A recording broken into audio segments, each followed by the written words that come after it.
Nel lungo elenco delle attività produttive e commerciali che possono rimanere aperte rientrano anche quelle non essenziali, ma indispensabili per le prime. Insomma, una maglia ben più ampia rispetto alla prima bozza, ma il caos annunciato c'è subito stato, anche se soddisfatte le categorie economiche. Direi che le maglie sono, tra virgolette, abbastanza larghe, ecco. C'è sì un blocco della produzione, ad esempio sul settore del mobile è molto importante, ecco questo è da riconoscere, però ci sono comparti che continuano a lavorare, che anche se non rientrano certe aziende nel codice Ateco, possono continuare a lavorare perché servono perché quell'azienda strategica possa, produrre il farmaceutico come i prodotti sanitari o altro.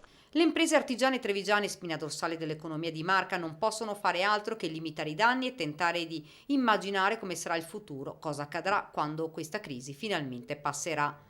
La crisi sanitaria si risolverà in un certo periodo, sottolinea invece il presidente di Confartigianato Vendemiano Sartor, ma quella economica sarà invece molto più lunga. Credo ci possano essere degli elementi utili a mantenere in piedi delle filiere, ma soprattutto credo che mantenere in piedi oggi delle attività produttive possa essere utile un domani per non arrivare a far sì che questa crisi cosiddetta sanitaria porti a una crisi economica irreversibile, perché più noi andiamo giù e più poi difficile è salire. Poi lancia una frecciatina al Premier.